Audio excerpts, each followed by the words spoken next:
Dissection 10, Demo 2, we're talking about the joints. First is the glenohumeral joint. It's the head of the humerus and the glenoid cavity of the scapula articulation, and it's a synovial ball and socket joint covered in hyaline cartilage.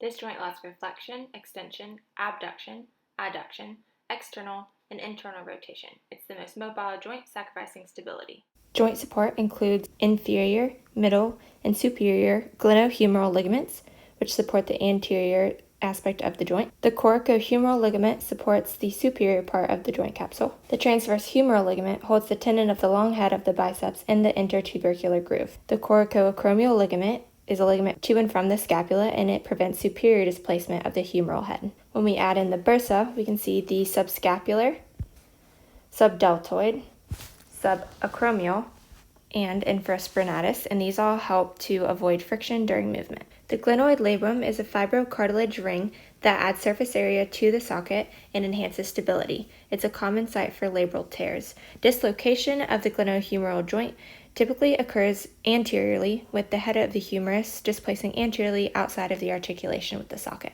Next is the acromioclavicular joint. It's the articulation of the acromial end of the clavicle and the acromion of the scapula. It's a synovial joint with a joint capsule.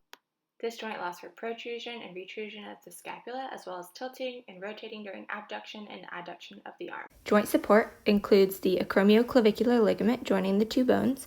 Then there's two coracoclavicular ligaments, the trapezoid ligament connecting to the trapezoid line, and the conoid ligament connecting to the conoid tubercle, and those are both on the inferior surface of the clavicle. You also have the subcutaneous acromial bursa helping with friction. Last is the sternoclavicular ligament. It's the articulation of the sternal end of the clavicle and the manubrium of the sternum. It's a synovial saddle joint that functions like a ball and socket.